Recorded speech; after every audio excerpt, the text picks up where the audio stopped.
Hello, and welcome to another episode of Boundless Body Radio. I'm your host, Casey Ruff, and today we have two amazing guests to introduce to you now. Robyn Dobbins is a returning guest on our show. Be sure to check out her first appearances on episode 424 and 469 of Boundless Body Radio.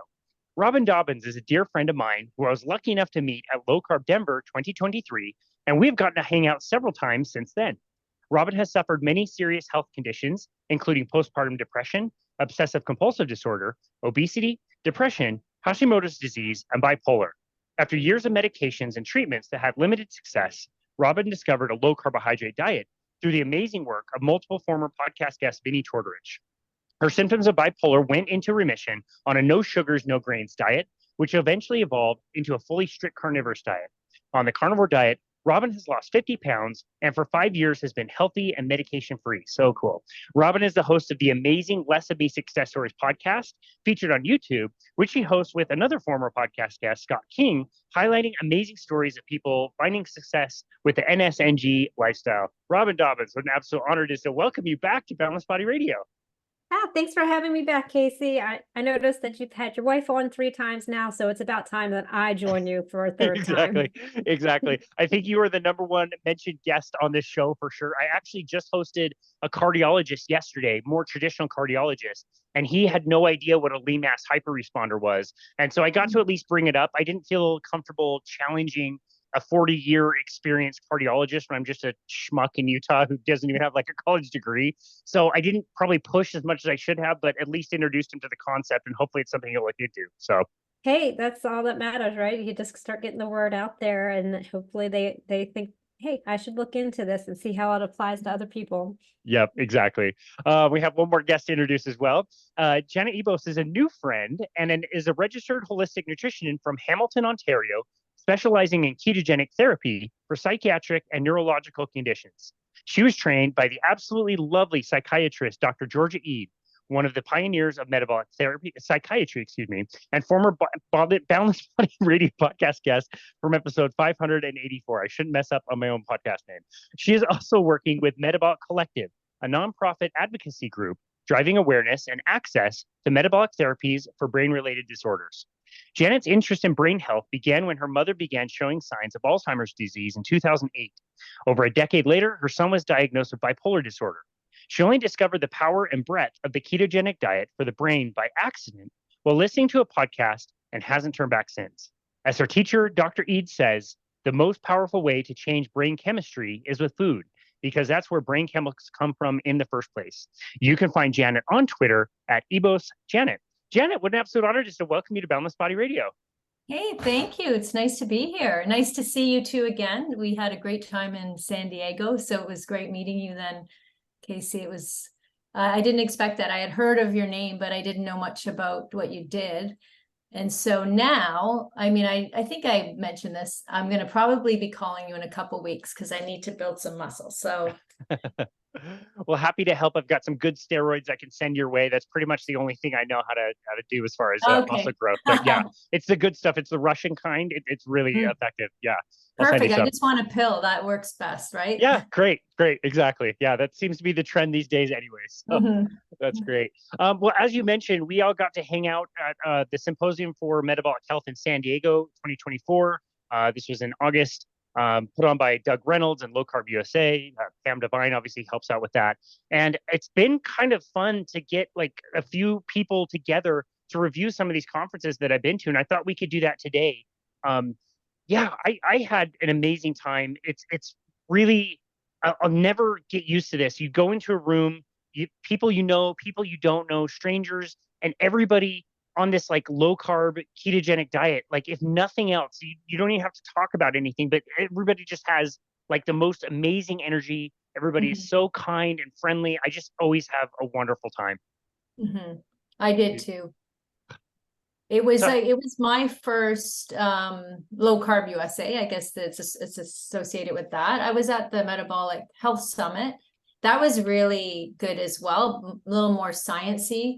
And this one, just hearing other people talk, oh my gosh, these people are so smart. And just when you think you know quite a bit, it's like, no, there's so much more to know. And I loved every minute of it. I missed a lot of the Saturday, so I look forward to watching the recordings, but I'm going to watch every single recording. It was fantastic conference. Yeah, I thought it was fabulous. Robyn, you are a grizzled veteran at a lot of these conferences. What did you think? What did you think of this one?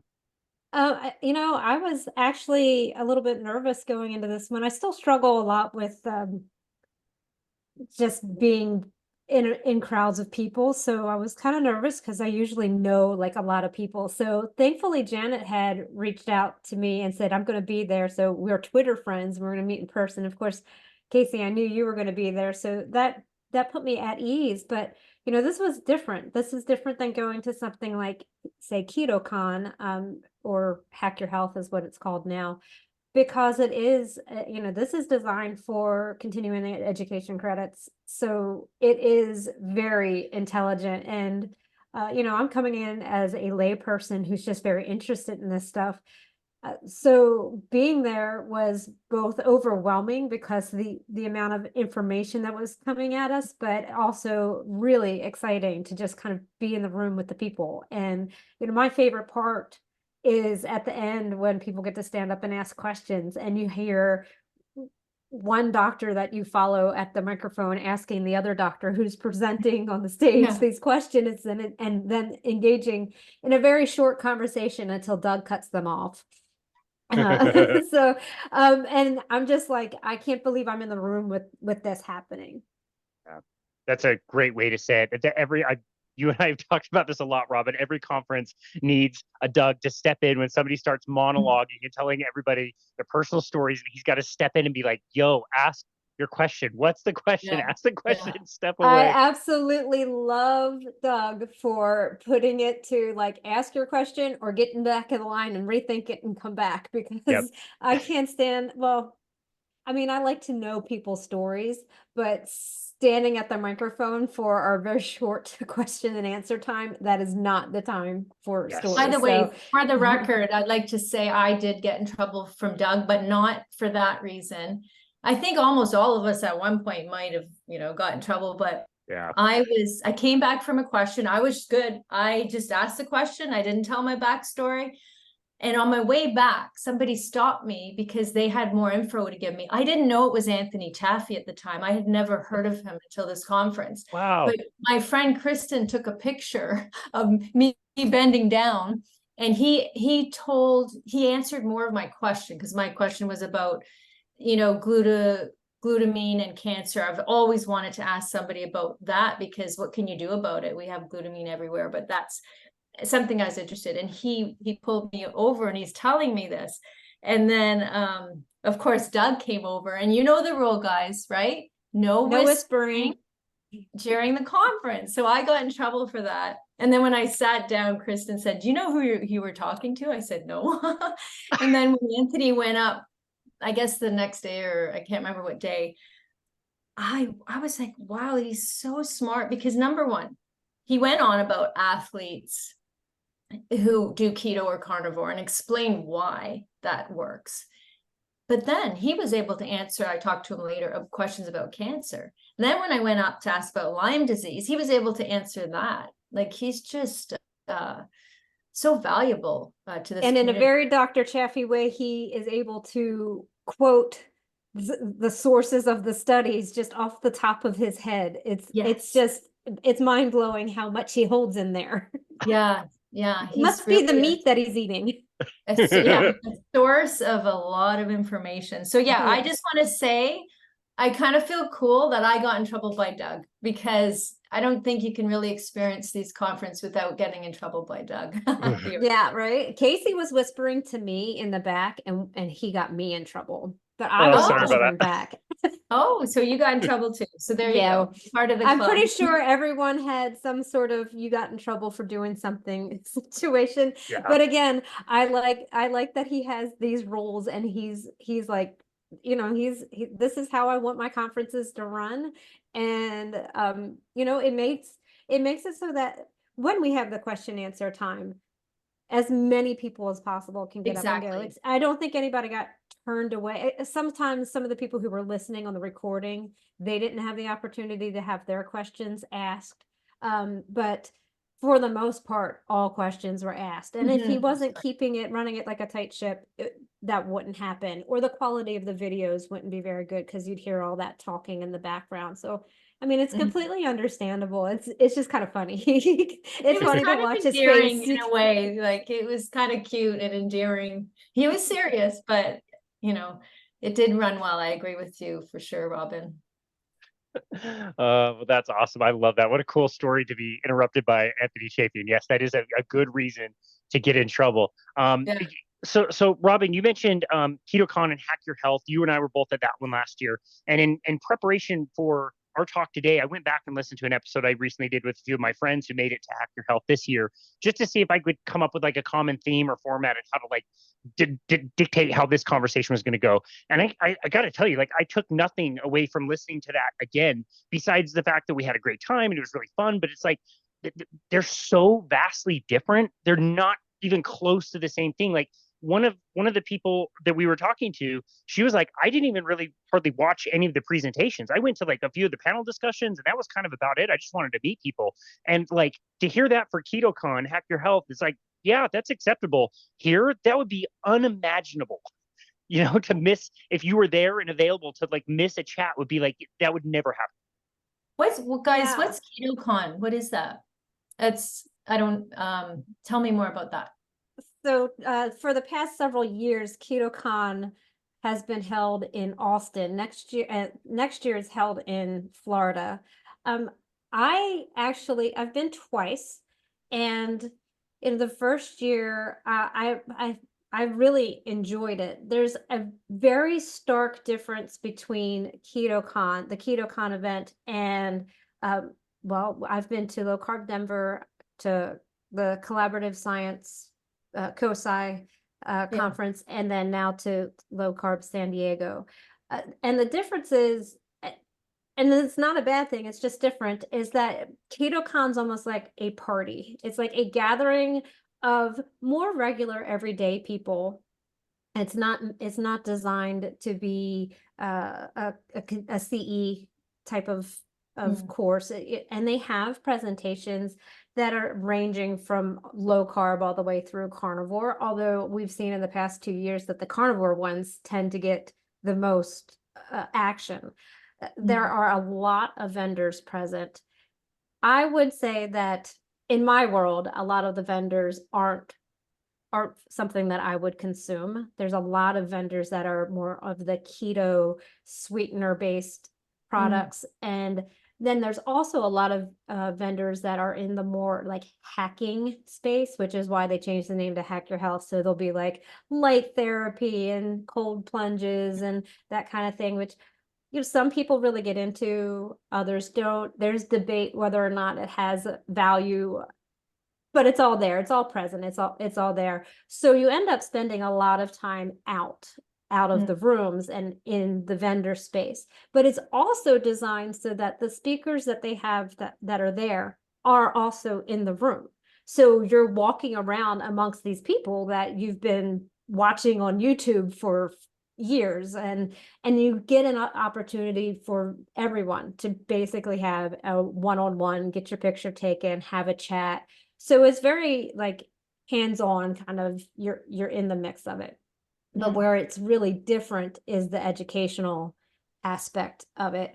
When you're going to something like low carb, or it's what is it, metabolic health conference that we were just attended.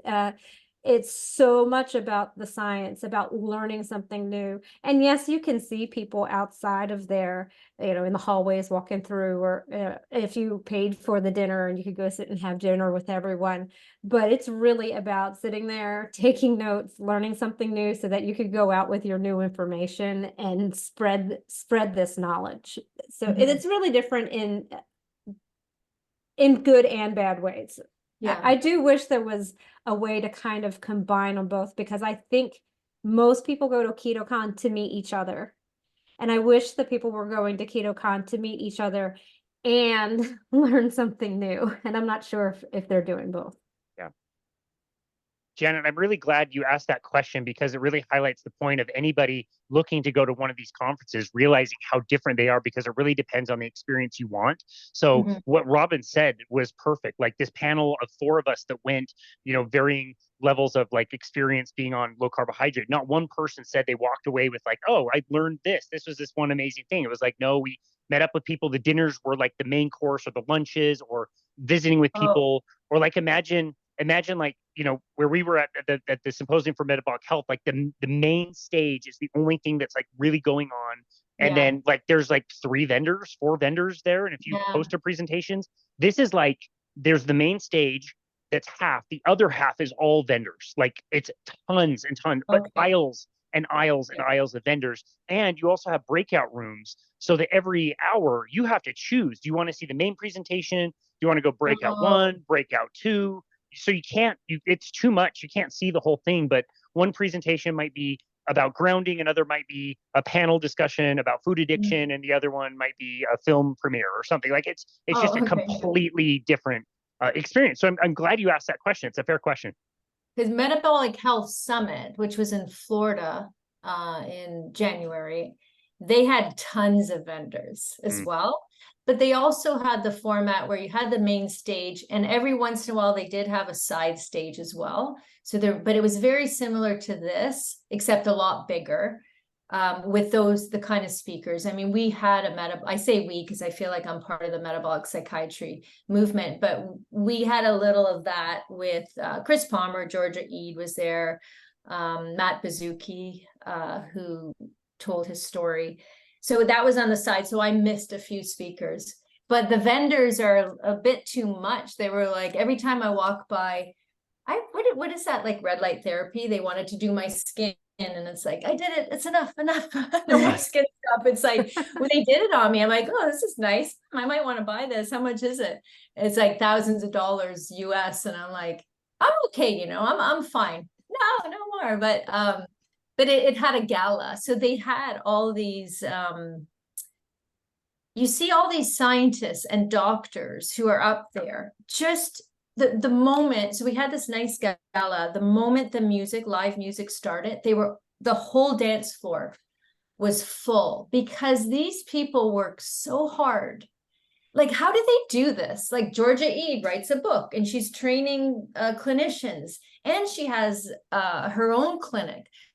I don't get it how they do this, but they let loose. They danced all night and they're just such good people. Like I find these conferences are, you are at the same level. Like Robyn, you said, you're just an ordinary person. That's how I felt. I'm just an ordinary person wanting to help my son and wanting to not get Alzheimer's, so interested in the nutrition aspect. But they sit with you and they talk to you. They're not above you. Like Chris Palmer, who's doing a lot of work in metabolic psychiatry, he sat at my table. It was another conference, metabolic psychiatry conference. I've been going to a lot of conferences this year. And I heard them talk. I was just like, what's happening here? They didn't say, there was no small talk. It's not like, how's the weather, blah, blah, blah. It's like Lori talking to another psychiatrist. What would you do for this? Talking to a dietitian. Okay, I'm having a problem with this client. What would you do? And I found at this conference we're at the same. These, like, anytime I would go and ask a question to somebody, even when they weren't at the question and answer, they just cared and they just treat you like a colleague on the same level. They're just people wanting to help people. That's what I've found at all the last 3 conferences I've been to. So I think that's a good point because they're not just going to these conferences just to be at a conference. I mean, I really think that all of the people who are speakers are there, because their desire is to really help people. So, they're talking to each other, they're collaborating with each other, but they don't have any problem standing around and just talking to you about whatever thing is going on with you personally. And, that's what really makes this different. It's not like, a couple of people, their schedules were too busy. They couldn't stay the whole time. So you didn't really get a chance to talk to those people, but it was very few. Most everyone who spoke on Thursday was still there on Sunday. And anytime you needed to see them, if there wasn't a long line of people, you could just walk up and strike up a conversation. And, it wasn't like, oh, I'm a featured guest. Yeah, no. You can't talk to me. No, it was very welcoming. Everyone's always very welcoming. And they sit there, like some of them sat, like Lori Calabrese, Dr. Calabrese, who's a psychiatrist who spoke. She sat there. I don't even think she sat right near you. She sat right next to me. You guys up at the front, right? I don't think she missed a speaker. No, she wants to learn. They want to learn from each other. And what's really nice, they disagree about some things. Like, remember the coffee? When one of them, it was Dr. Chaffee that says, well, coffee's a plant. Someone said, what about coffee? It's a plant. Because it's a plant. It's trying to kill you. So no, coffee. And we all like, oh. And then I think it was Dr. Phillips who talked about mitohormesis. So we do need a little stress in the body. And they're like, what about coffee? Yes, coffee's good. And we're like, yay. So they disagree. There's a full range of emotions. Yeah, but they disagree in a lovely way, and they kind of joke about it. So they don't all have the same beliefs, and it makes us just have to be critical thinkers and say, well, what can we take away from it? Or, hey, I'm still not feeling well. Maybe I should stop coffee. Maybe the coffee is trying to kill me. Or me, I need this little stress on the body. It's good for me. And so it's really lovely atmosphere there all around. I love that. Yeah, that's such a good point. I thought everybody was going to throw Dr. Phillips a parade when he said the coffee was good. Everybody's like, yay! Mitohormesis. Give me my coffee. So great. One of the things I really love about Doug's conferences, again, put on by Low Carb USA, is that he has been, at least the last few, dedicating one day to explore one topic. So in the Florida conference in Boca, I believe this year, the first day was all about type 1 diabetes. And I heard it was like epic. Like, this has never happened before, to get all day speakers about ketogenic diets and type 1 diabetes. And people talk about it, it's like it's, ketogenic lore at this point. It's like, that was an amazing day. We had one as well. The Thursday that we had, the first day, was all about metabolic health. And that to me was a really, really special day. I know it was super, super duper special for both of you guys. So maybe we could go around the horn. What were some of your highlights of the first day, day Thursday, where we were talking specifically about ketogenic metabolic treatments for psychiatry? You want to go, Robyn? Sure. That was the reason why I was there. Plain and simple. That's the reason why I was there. I wanted to hear all of that. And, it is so very important to unite. And I think that's what we're getting from the Bazuki group, Jan Bazuki's passion. Thankfully, I got to meet her while I was in COSI in Vegas. Her passion is so great that if she has an idea, it happens. That's kind of what it is. And I know they were talking there, and I feel like maybe that's where that started, and they were able to execute it fairly quickly, is to have this day for metabolic psychiatry. And it was just incredible because we had, and I think everyone who got on the stage alluded to this in some manner, the different silos. Everyone was in their own silo, practicing their psychiatry the way they were practicing it. And it turns out that everyone kind of on their own figured this out, and no one was talking to each other, because this doesn't come up in their academic conferences. They were just kind of doing it. And it's only been recently, in the past couple of years, that they know that each other exists, and that they can all get together and collaborate on what they're doing in their own practices. So to have all of that in one room, not only for them to share their experiences, their research, their studies, all of that, but to have all of the other physicians in the room, in the audience. I mean, there was physicians in the room who have large followings and on social media, who are very well known within the space, that weren't speakers. They were there to learn. So they were sitting in that room listening to all of them discuss something that's very valuable to me. And then I feel the same way. I was in a silo by myself, figuring it out on my own, and then came across Dr. Eid and realized that I wasn't wrong. So maybe I could try to titrate off a medication, because there is someone out there who knows more than me that's practicing this and it's working. I feel like it's only going to help more and more people heal or have the opportunity to heal. And everyone was calling it the science of hope. And it really is. I really feel that it's the science of hope, to know that, everything can be changed by changing your diet. And yeah, maybe some people still need some medication, but maybe it's not as much. And that we can treat our brain health the same way we would treat any other body part, medicate it as lightly as possible, but try to heal it naturally. It's so great that these conversations are happening. It's amazing that they were able to pull that together for a one-day special event. And I really hope to see more of that in the future, obviously, because it means so much to me. Just like that type 1, those type 1 conversation is almost always excluded. We talk about type 2, but we don't talk about type 1. So the fact that they make it so important to take some of these topics that get brushed over and dedicate a full day to it. And then throughout the conference, so on Friday, Saturday, and Sunday, other speakers were getting up with their topics, their planned speech, and still alluding back to what happened on Thursday. So they were making those connections right there in the room in real time. And we got to sit there and be part of that. So amazing. Yeah. And you finally got to meet Dr. Georgia Eid. This is the first time you got to meet her, right?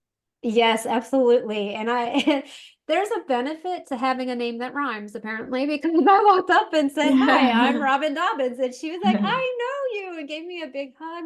And just so real, we stood in this line forever, and it was like, the very, very human part of you is like, when's it my turn? When's it my turn? Like, I've got to wait in this line. And then you realize, no, she's engaging in meaningful conversations with every single person. And there is no room for your impatience in this line. If you want to have a meaningful conversation, you're going to stand there and wait. And, I'm so glad I did. It was so important to me to be able to meet her, hug her, tell her thank you for all of the research that she has done, and her book and everything she's put out there. I know she's not alone. There's many other people who are doing it as well, but for me, she's the one that I found first, and the one that I followed first, that helped me get through my bipolar.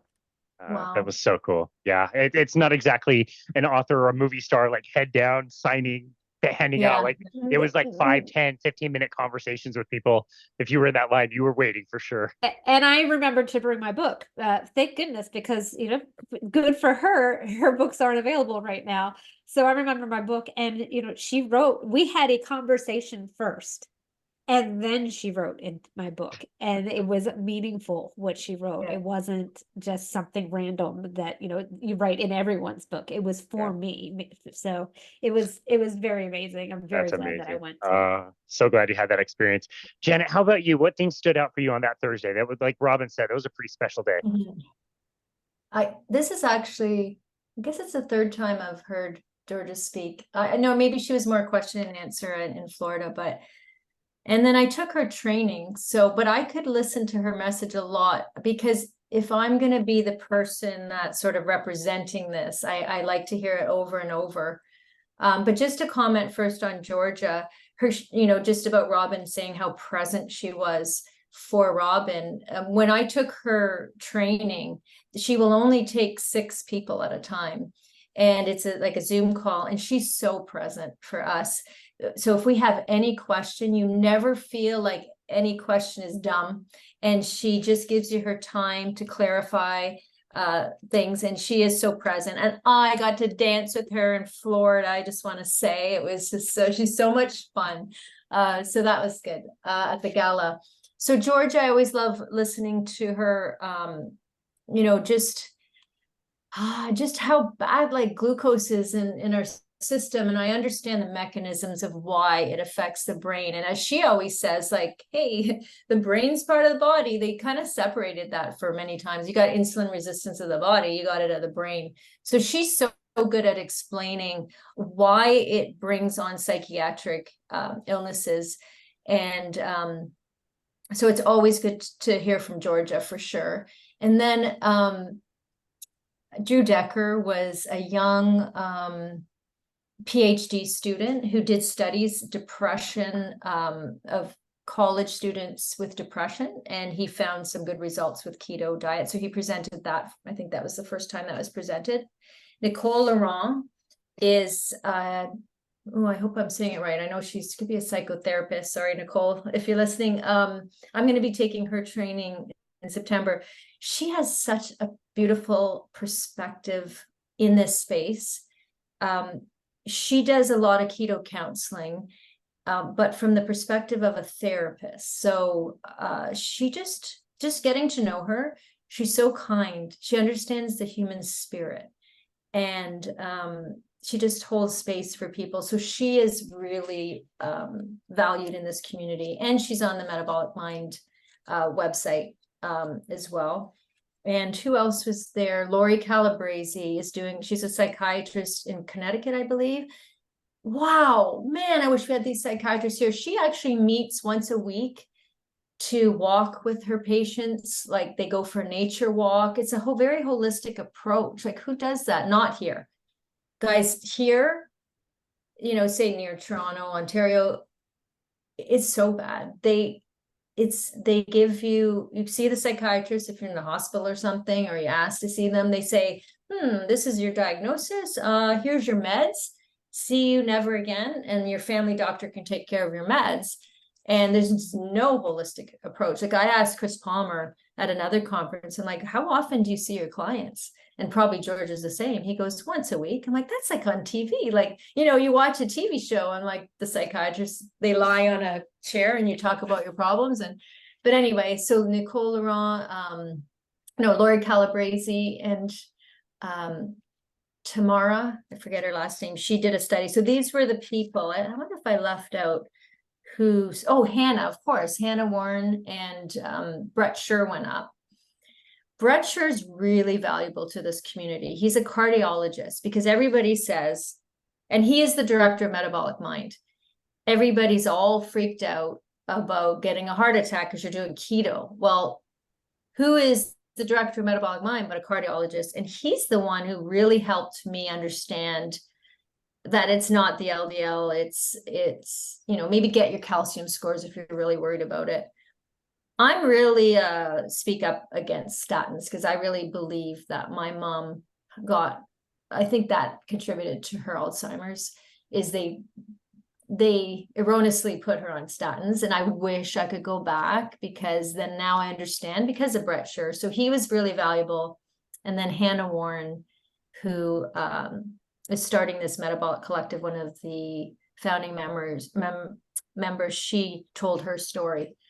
And so that was really important, I think, for the people in the audience to say, hey, this is a person we got to, like, we were all so sad to hear it. And I'm sure, and Robyn's story too. Robyn, you could have been up there telling your story. That's funny, because afterwards, when I was talking to Hannah, she said, I was looking at you while I was telling my story, and I wanted to wave you up there to tell you to come on up. She said, would you have done it? I said, absolutely, I would have done it. Yeah, you definitely should have asked me. I would have been there.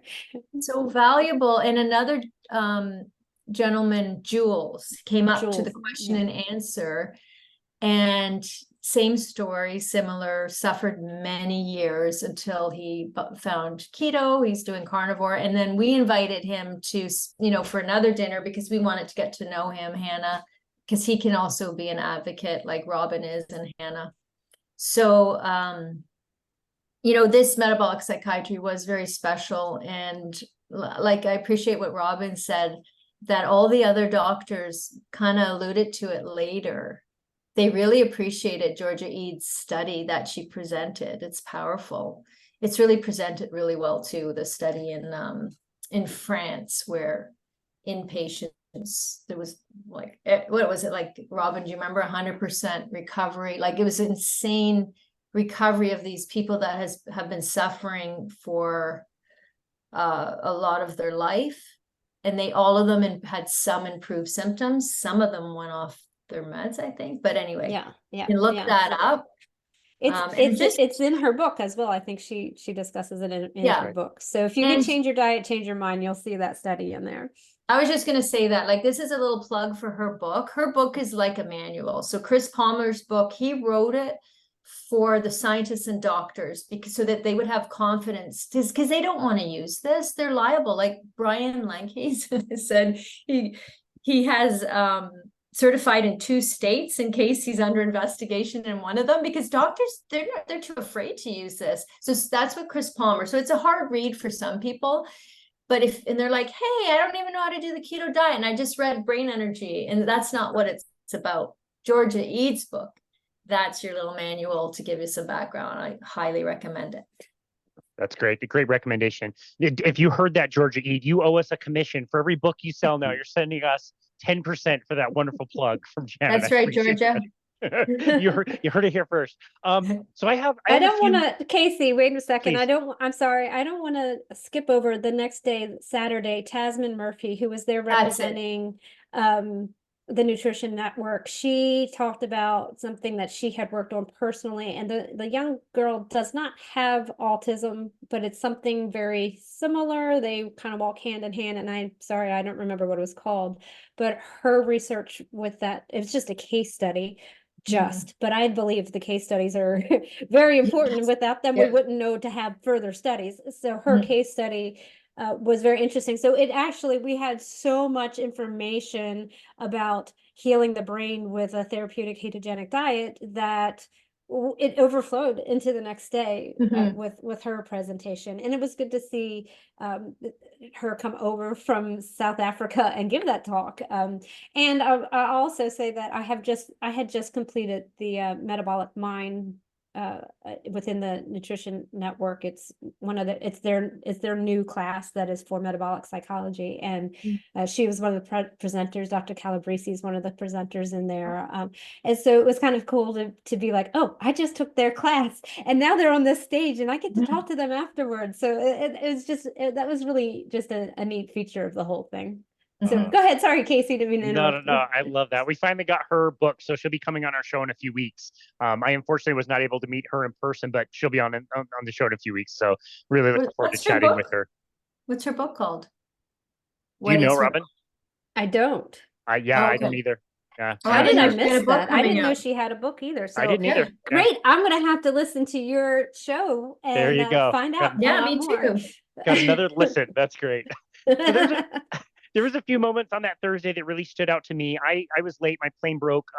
For the record, they did offer passengers $700 to delay the flight to show up. I would have showed up at like 5 or 6 p.m. and missed the whole day. I did not take the $700. I was on the first available flight. It would have been a nice payout, but I did not want to miss this moment. Nicole Laurent is pretty special.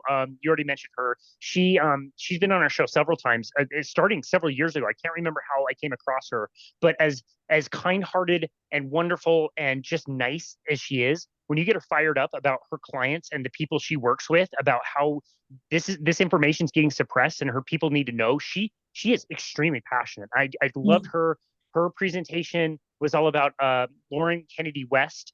She's been podcasting with schizoaffective disorder for years now, and it's only in the last, I think, 8 or 9 months that she started to work more seriously with Nicole on a real properly done ketogenic diet for mental health. And so as I interviewed her last week, and as I'm preparing for the interview, I'm watching some of her videos and they're auto playing, right? They're just like one plays after the other. And most of them I'm seeing are like from last week or last month. One skips back a year before she found any of this stuff. And it's her right after she got out of the hospital after an episode of psychosis. And you can see it's like a different human. Like she's so scattered and medicated. And now she's going to be off of medication here in a few weeks. She's going to take her last 10 milligram dose of medication that was up to like 130 milligrams a day. She's going to take her last. And like what you said earlier about these are humans, like, oh my goodness, like what an amazing human to be able to like document all of that and see that. I thought that was wonderful. I thought it was interesting sitting next to Robyn and Janet, but sitting next to Robyn, who has reversed her bipolar using a carnivore diet, listening to Hannah Warren talk about how she reversed her diet on a very much plant-based vegetarian diet. I thought that was so cool. As much as I love carnivore, I think more people need to know that there are so many different options for people. And I thought that was a cool kind of moment to realize, like, wow, two people with very similar results and very different diets. Like Georgia Ede always says, keto diet is not a food list. It's just a way of, you know, so that your body is low in insulin, so you turn on your fat burning. And you can do it as a vegan. It's hard, but we do know Diane Harwood. She manages that. She got help with Denise Potter, who's a really good ketogenic dietitian, and you can do it as a vegetarian, as Hannah Warren does. So we're all in this together. Like sometimes on social media, you see the carnivores versus the vegan, but we're kind of all just trying to find health, you know, and I agree that was kind of cool to have a representative there, because a lot of people, there weren't many vegetarians in the crowd.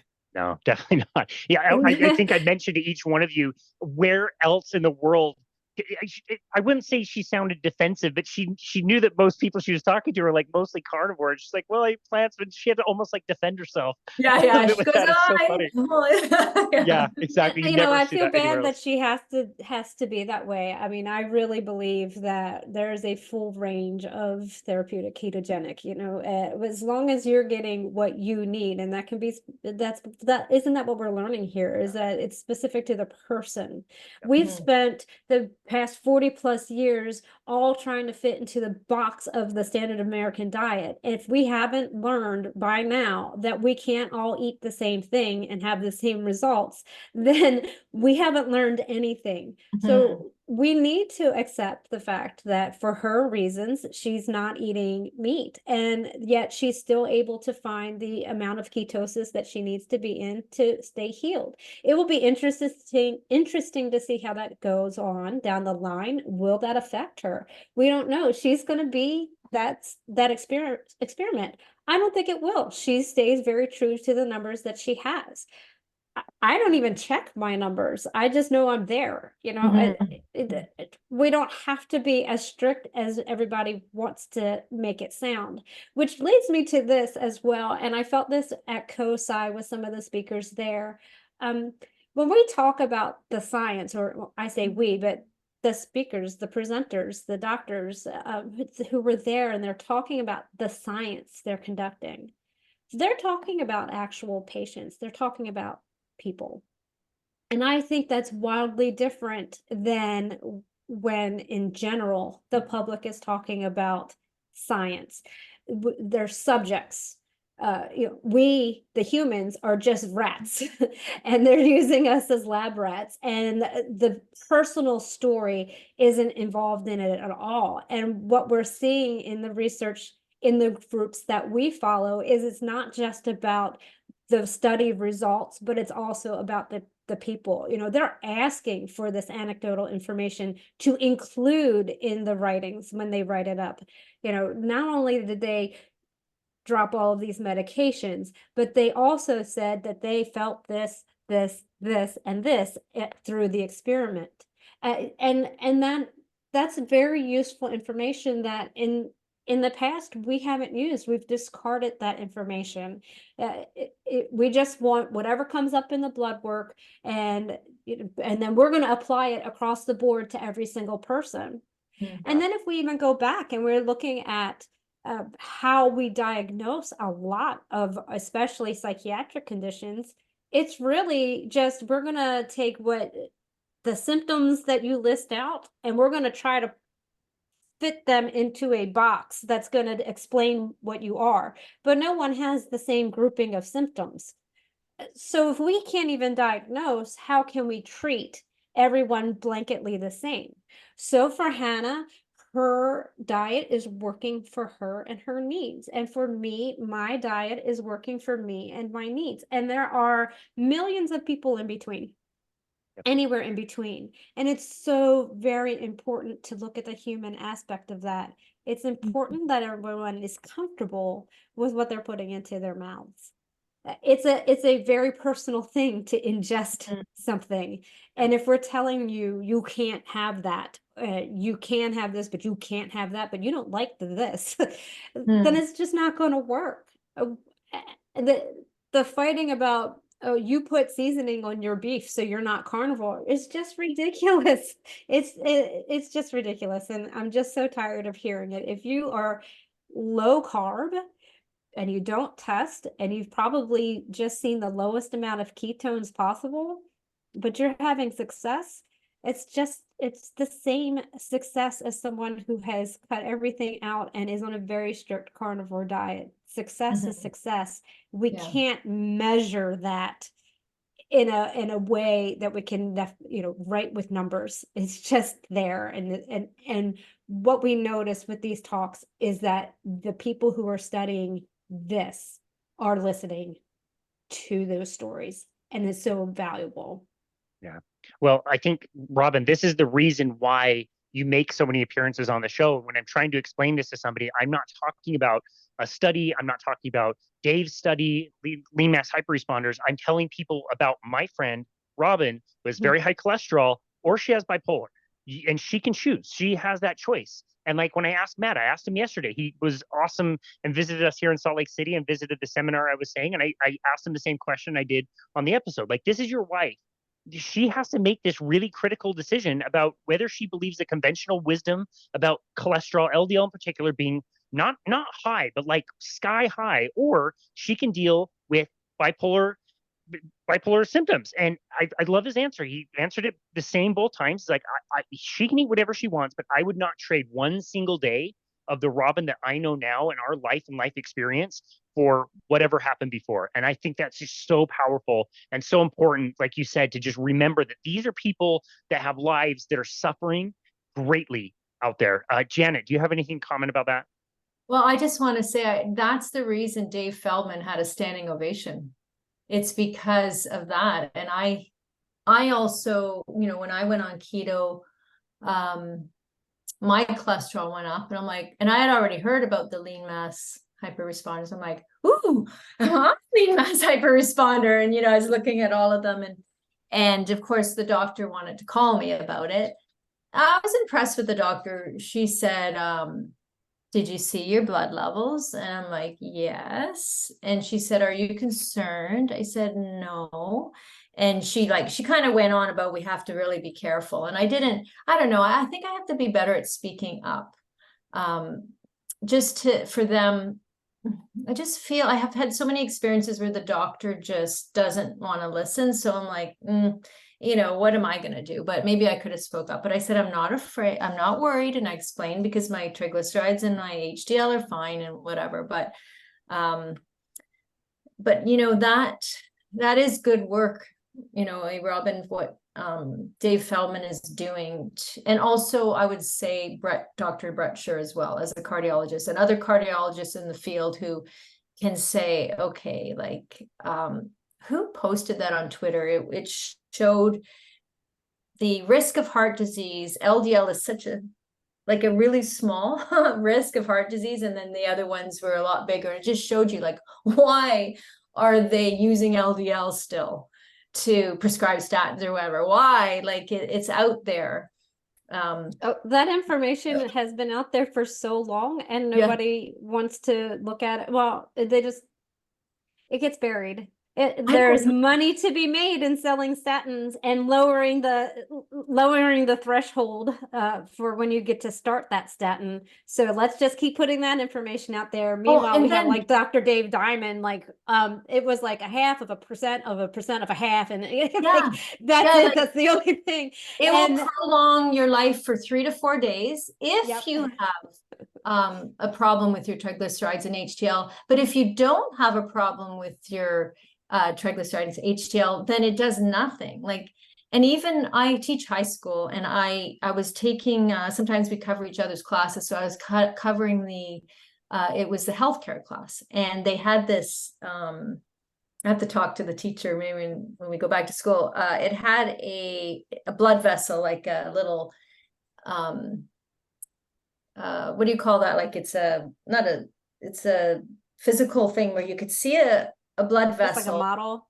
a model, yeah, with the cholesterol sticking to it.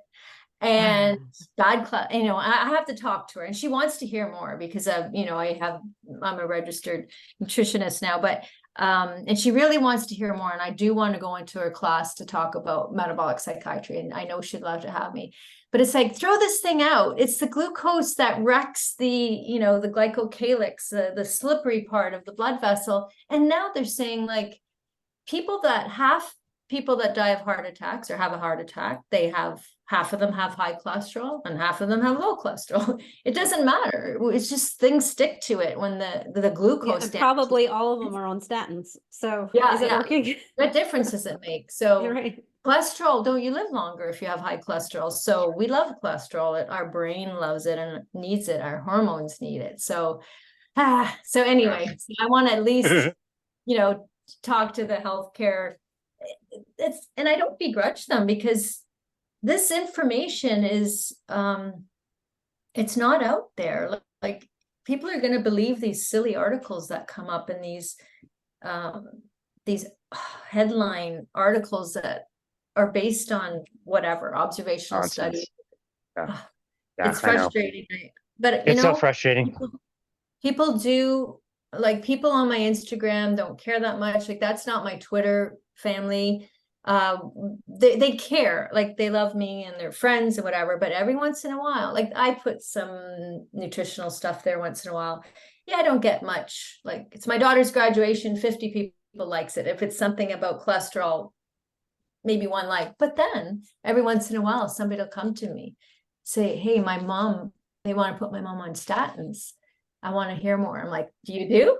Great. Sit down, I'll tell Great. you. So Good. so these conferences they're so valuable, and we just want to help people, Yep. Robyn and Casey, we want to help people, Yep. but you can't do it if it's unsolicited. So good, really good point. I hate that, but it's very, very true. This is so unfair to do to you guys. I'm going to go around the horn one more time. Robyn and Janet, I want you to name one other chat from the weekend that was a really standout. This is like asking who your favorite child is. oh One more chat from each of you. So the podcast is like 5 hours long. Robyn, I'm going to start with you. What is one other chat that really like stood out to you? Dr. Sivas. Okay. Awesome. And I go to him first because his talk was about including fat in the diet. And this is something I've been working with some people. I started a business, so I've been coaching with some people, and everyone who has talked to me so far that has been trying keto, they've been very protein heavy, and they still feel very sick, and they can't explain why, because they think they're doing everything right. And while he had a lot of humor in his talk, pointed towards some people that maybe we used to follow and we don't follow anymore, or differing opinions. He made some very good points that probably the biggest mistake people make when they go very meat heavy is that they're too protein heavy, and that is still causing a response. Very much like if you were eating sugar, and something that I've been saying to people over and over and over again, and I just felt so validated when I heard him talk about it. So I've actually spent some time explaining this to the people who were asking about the conference. Is like, this is my biggest takeaway, is that you need to add more healthy fat to your diet, especially if you're feeling symptomatic, and it might just magically go away. So I really enjoyed his talk. I loved the humor, and I loved that he was direct. He's like, I'm going to make people angry in this room because I'm going to have very opposing opinions. And you know what? That's what's great about these conferences, is that we're okay with having people that have some differing opinions out there. And then, you know what? They all line up and still ask each other questions. That's how we learn. That's how we move this forward, is by, accepting more than one possible way. So I've really enjoyed his talk. It was, like I said, I felt validated, but I also, I was able to then write down a lot of stuff to be able to give back to other people who were actually suffering with what he was talking about. Great choice. All right. I love it. Janet, your turn. Who's your favorite child? I mean, Okay, what was your favorite physician? I'll tell you personally, but first I got to add the PMO. Do you know what that means? That, what's his name that you just talked about? Dr. Cybus, the piss me off. Cybus. And he had red PMOs ever. And I'm like, what is that? And it's just things that piss him off. And so, you know what? Yeah, there's humor, but it was spot on. I was like, this is great. It was to remember. I'm going to say for my own personal growth, my favorite was Dr. Ben, because I've been struggling for a couple of years with knowing how important resistance training is, doing a bit of yoga. I'm active with walking and stuff, but hiking, I understand for longevity and for health, it's about your muscle mass. But I just didn't know how I'd go downstairs and just do a few and like I'm bored, or I didn't go to the gym. Well, when he said, and I must say, I didn't understand all of the physiology of what he was talking about, but I heard 15 to 20 minutes twice a week. But it was also because of you, Casey, because when we all went out for dinner and, you look great, you're muscular and fit, and you're telling me like 20 minutes a week. I'm like, wait a minute, I have found exactly what I'm looking for. But then it made sense how he explained why that works. And then, because, you can't continue something if you don't understand it. That's what I find. You kind of have to educate people as to why things work, and then they want to keep doing it. And that was my biggest personal takeaway for my own growth. And, that's why, Casey, I'm going to give you a call in a couple of weeks, and maybe you can help my partner and I, Brian, out to build muscle mass and then be committed to it. I'm really excited about it. Me too. It's my favorite thing. I love that. Yeah, Ben is such a stud. Really practices what he preaches and has done the same format of his workouts for 40, 50 years. Getting things right. Yeah, I love it. Well, this is a lot harder than I thought. I'm looking at like 10 names of amazing talks and trying to narrow it down. I'm going to go back to Thursday. And a name we haven't talked about yet, Dr. Guido Frank, I thought made a really amazing presentation. I had not heard of him. I don't know many people in that room who had heard of him. His background is not necessarily in ketogenic diets. And we've been trying to email back and forth a little bit to see if we'd be on the show. And one of the things he told me is like, I'm not like an expert in this stuff. I just study like anorexia nervosa. And I thought that's why it was so powerful. And to think, again, it's just, it to me is the epitome of how powerful this diet is. You can take somebody who has struggled mightily with anorexia nervosa, restricting food, restricting calories, put them on what seems to be an extremely restrictive ketogenic diet, and they heal. It's so interesting to think this one intervention can make people overweight become lower weight, and people with way too low of a weight in BMI can actually increase. And I thought it was cool. Not only was he able to talk about the case studies and, the quotes from the parents and the kids and all these things that they were reporting, you see the data week by week by week, they're feeling better about themselves. They're thinking about food less, everything stabilizing. And then he can go into the mechanisms and explain like this all happened and here's why, and explains everything. So it's like, okay, we have experience, we have observation, and we have all the mechanisms and the science all together for what you would think would be a terrible idea, taking somebody who's restricted their food and put them on, again, what seems like a restrictive diet. I thought that was wonderful. And he has an amazing voice. I can't remember where he's from, but his voice is super cool. Yeah, I think it's German, right? Is he? Or is that what it is? Yeah, the accent. Yeah, I think he lives in the States now.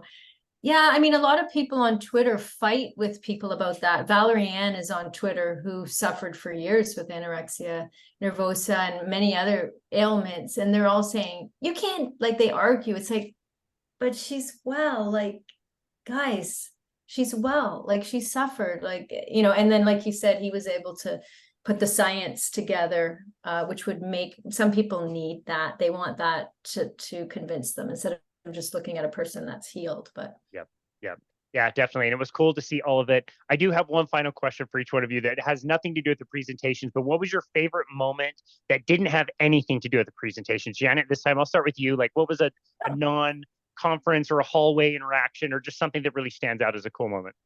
Well, we used this conference to meet. I met for the first time people who are part of the nonprofit Metabolic Collective. So some of us were at the conference. So that was pretty cool. I'm sorry, I'm going to tell you too. And I really enjoy going out for dinner with you guys. And just Robyn, I just appreciate so much that you invited me, as I didn't know many people there either. I mean, I had seen them at conferences, and so that was pretty cool. Then I got to meet Casey and Matt, and had that like a carnivore, joined the carnivores, and I really learned a lot about the carnivore diet as well, a lot. So thank you. Thank you, Robyn and Casey.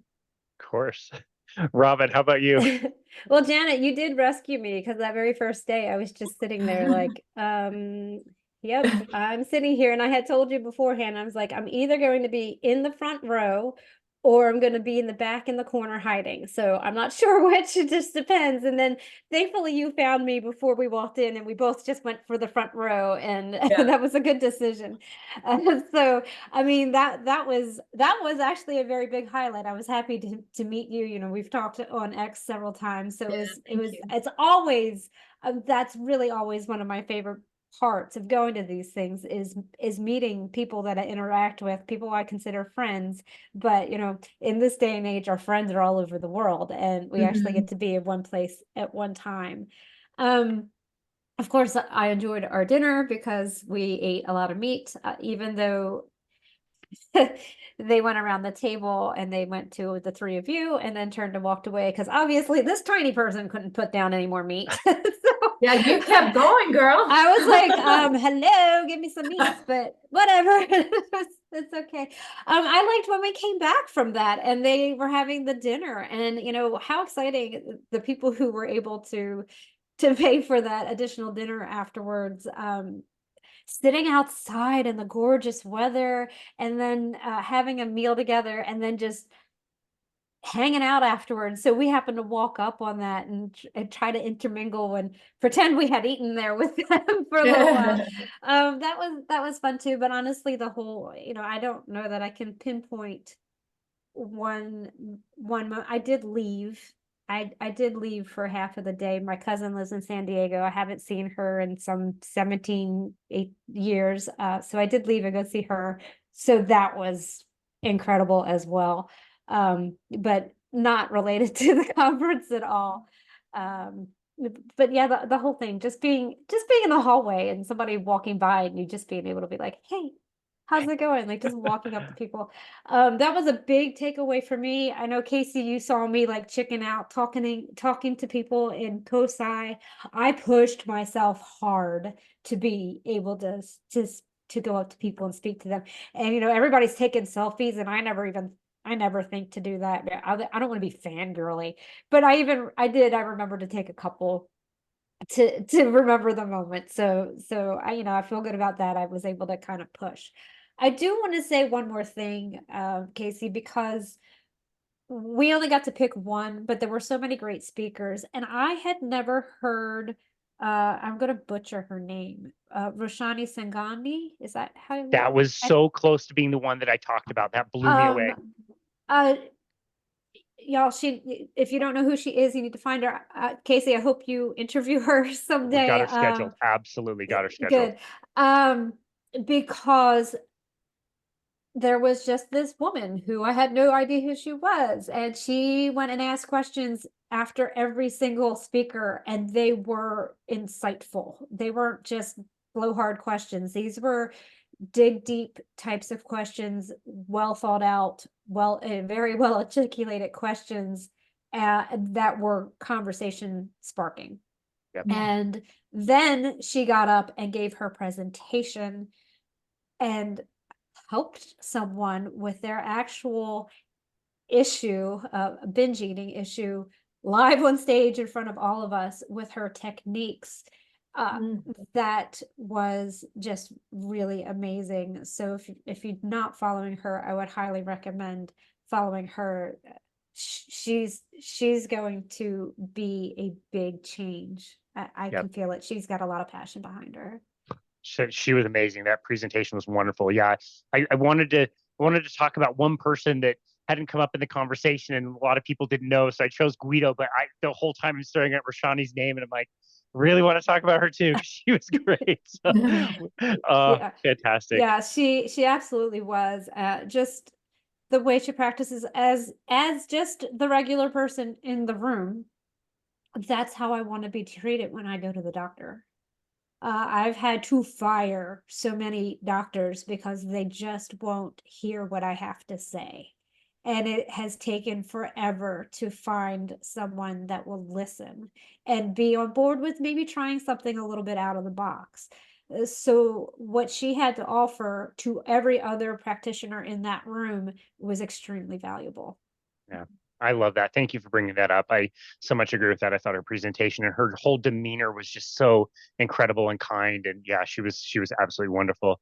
Well, I can confirm now 2 separate trips to these conferences, 2 separate Brazilian restaurants that typically you do get a bit skipped over, Robyn. Remember, we were in Vegas, and like the one end of this all carnivore table was getting first dibs of all the meat. So it'd run out like halfway through the table. And we're like, guys, you got to start on our end sometimes. Like, Yeah, dude, that was we did a lot of this. nuts. But you So didn't funny. go to us. You didn't go with us in Texas, and that's too bad because you were at that other thing. But we were treated very well when we were Excellent. in Texas and Austin. So Excellent. next time. Yeah. Yeah. That's great. I just have to say that my favorite highlight, it seems to be every time, is the dinner, like hanging out with you guys and just having a lovely chat.